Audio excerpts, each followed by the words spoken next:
Welcome to Master Your Money, Budgeting, Saving, and Debt-Free Living. I'm your host, Nate Tanner. On this show, we use the Triggator triangle, budget, save, and pay off debt to help you build a spending plan that fits your life, grow your savings with purpose, and knock out debt with confidence.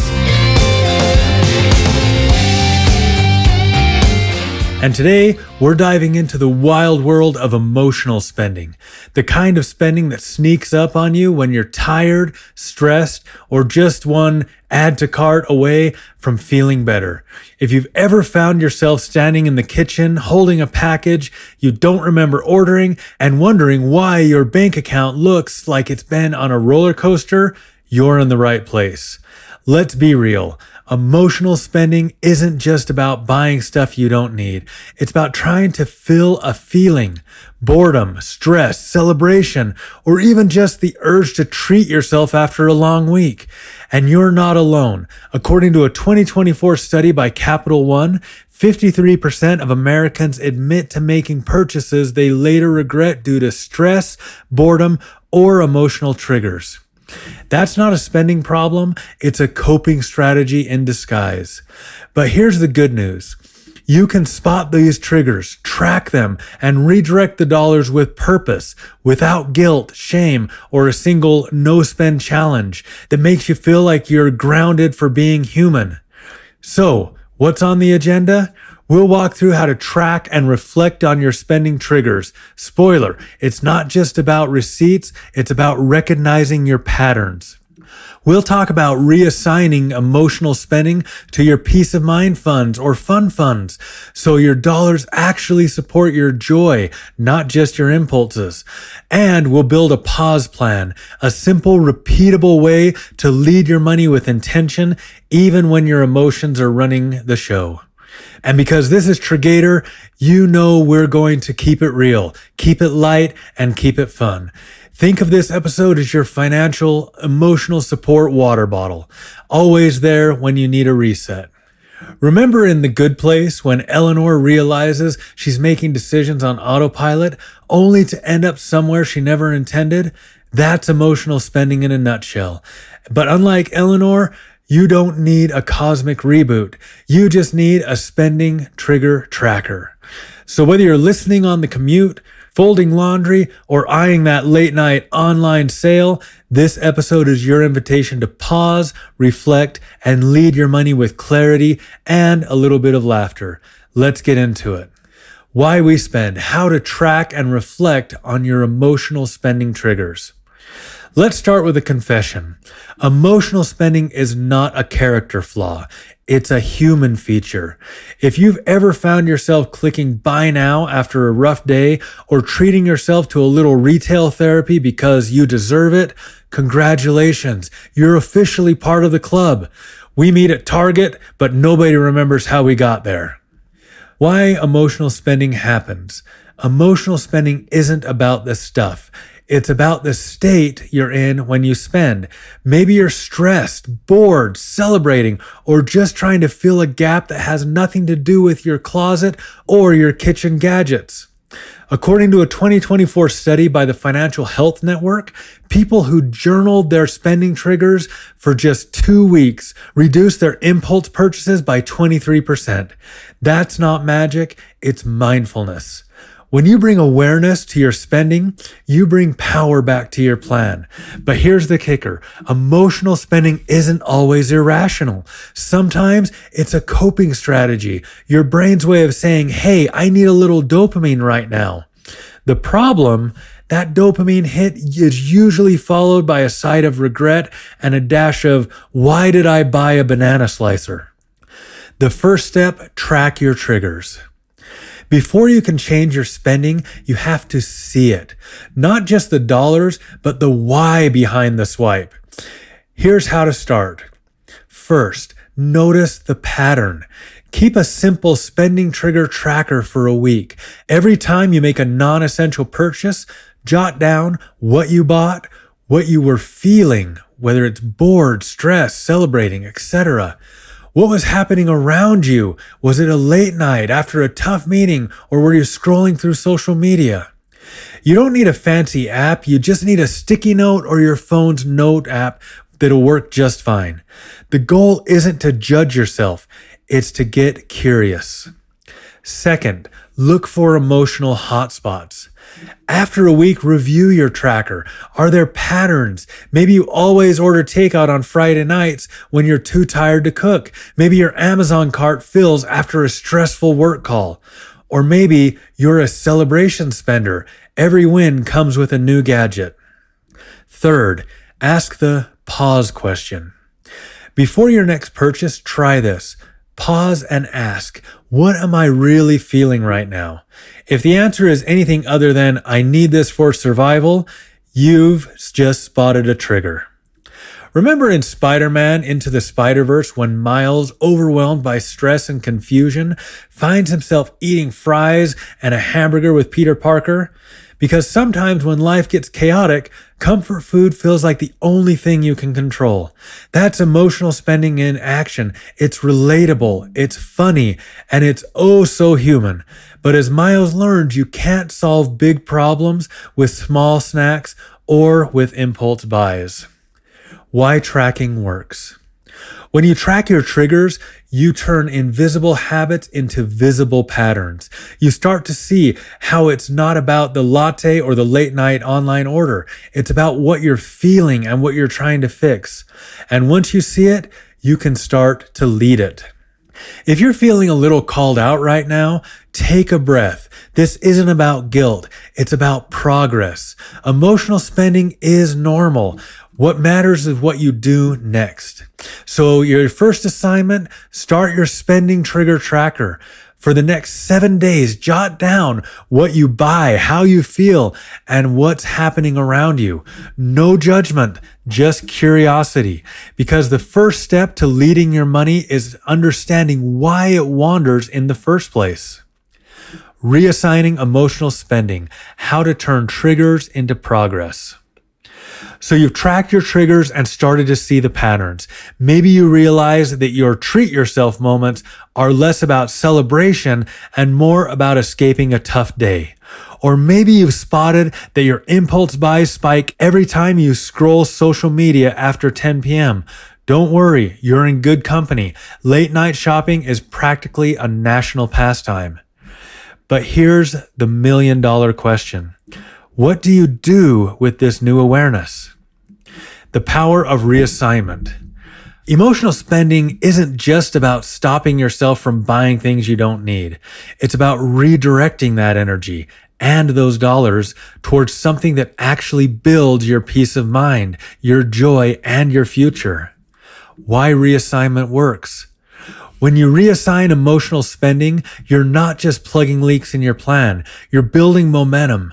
According to a 2024 study by the Financial Health Network, people who reassign found money, like dollars saved from canceled impulse buys, within 48 hours are 3 times more likely to hit their savings goals and 2 times more likely to reduce debt within 6 months. That's not just budgeting, it's leadership. How to reassign emotional spending. Create a pause fund. Every time you catch yourself about to make an emotional purchase, pause and move that amount, even if it's just $5, into a dedicated pause fund. This could be part of your peace of mind fund. Maybe it's for emergencies or for future you, or maybe you add it to your fun fund for some guilt-free joy, or even a specific savings goal. Celebrate the redirect. When you move money from a would-be impulse buy to your pause fund, celebrate it. You just turned a moment of temptation into a win for your future self. Track these wins. Watching your pause fund grow is way more satisfying than another random gadget. Assign with intention. Decide ahead of time where your redirected dollars go. Maybe you're building up your emergency fund, saving for a weekend getaway, or finally giving your fun fund the love that it deserves. The key is to make the assignment immediate. Don't let those dollars float around waiting to be spent on the next whim. Automate the process. If you notice a pattern, like always wanting to order takeout on Fridays, pre-assign a small amount to your fun fund or your peace of mind fund every Friday. Automation turned good intentions into consistent action. Remember in Super Mario Bros. When Mario grabs a mushroom or a star and suddenly he's unstoppable? That's what happens when you redirect your emotional spending. Instead of letting those dollars disappear down a warp pipe, you power up your peace of mind fund or your fun fund. It's not about denying yourself. It's about leveling up your financial game, one intentional move at a time. Let's say that you're tempted to buy a $30 gadget after a stressful day. Instead, you pause, acknowledge the feeling, and move that $30 into your fun fund. A month later, you use your fun fund for a concert ticket with friends, a memory that lasts way longer than the gadget that ends up in a drawer. In a 2024 report from the Financial Health Network, they found that people who pre-assign temptation money into savings or fun category are 4 times more likely to stick to their spending plan long term. It's not about restriction, it's about redirection. If you slip up and make an impulse buy, don't beat yourself up. Progress isn't about perfection. It's about learning, adjusting, and leading your money with intention. Every dollar you reassign is a step towards the life you actually want. Building a pause plan, how to lead your money with intention. You've tracked your triggers, you've started redirecting those I deserve this dollars into something that actually serves you. But let's be honest, sometimes even with the best intentions, your emotions show up like a toddler in a toy aisle, loud, persistent, and ready to throw your plan out the window. That's where your pause plan comes in. What is a pause plan? A pause plan is your personal emotional speed bump. It's a simple, repeatable process you can use anytime you feel the urge to spend for reasons that have nothing to do with your actual needs or goals. It's not about saying no to yourself. It's about saying wait long enough to make a decision you'll actually feel good about tomorrow. So how do you build your pause plan? First, create a go-to pause ritual. Pick a quick, easy action you can do every time you feel the urge to spend emotionally. It could be taking a 5-minute walk, bonus points if you leave your phone behind.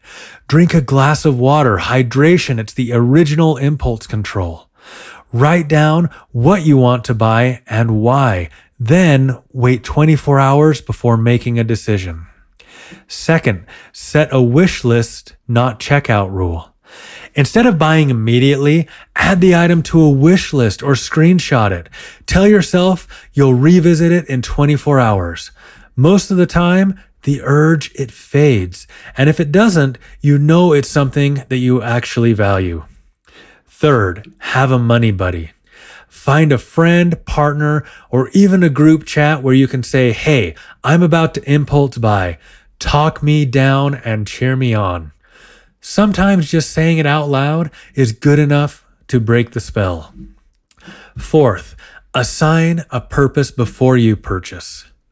Ask yourself, if I don't buy this, where could that money go instead? Visualize your peace of mind fund, fun fund, or that bigger goal you've been working towards. Make the alternative just as real as the purchase. Remember in Doctor Strange when Stephen Strange traps someone in a time loop, forcing him to pause and repeat the same moment until he finally makes a better choice? That's your pause plan.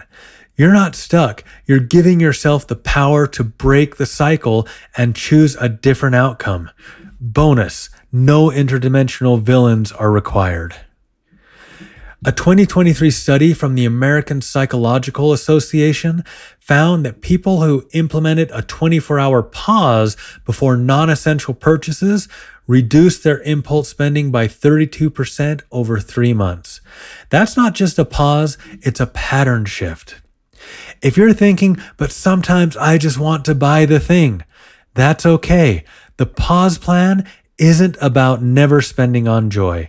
It's about making sure your spending matches your values, your goals, and your season, not just your mood. Let's bring it all together. If you've made it this far, you're not just curious about your spending, you're ready to lead it. Today, you've learned how to spot your emotional spending triggers, redirect those dollars with purpose, and build a pause plan that puts you back in the driver's seat.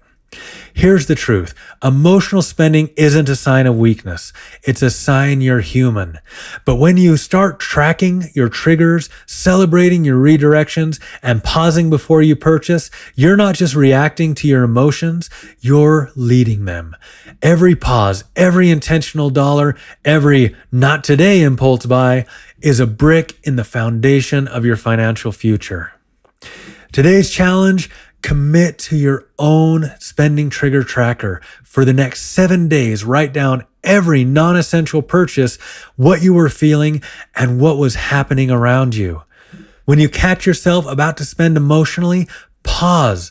Move that money into your pause fund, peace of mind fund, or fun fund. At the end of the week, celebrate your progress, no matter how small. Every dollar you lead is a dollar that builds your future. If this episode helped you spot a trigger or build a new habit, I want to hear about it. Email me at podcast@Triggator.com or message me on Facebook, Instagram, or X at Triggator. Make sure that you subscribe on your favorite podcast app so you never miss an episode. If you found value today, leave a review. It helps more people find the show and start leading their money with intention. And make sure you send this episode to a friend who's ready to break the emotional spending cycle and build a plan that actually fits their life. And of course, remember to follow us at Triggator on social media for tips, tricks, and behind the scenes content. Coming up next time, the habit loop audit, how to break automatic spending cycles. Ever wonder why your paycheck seems to vanish even when you're not making big emotional purchases? In our next episode, we'll uncover the sneaky world of automatic spending habits, those routines that drain your wallet before you even realize what's happening. You'll learn how to spot the difference between emotional and habitual spending, audit your own autopilot purchases, and use the Triggator triangle to build habits that actually support your goals. If you're ready to break the cycle and lead your money with intention instead of letting old routines run the show, you won't want to miss this one.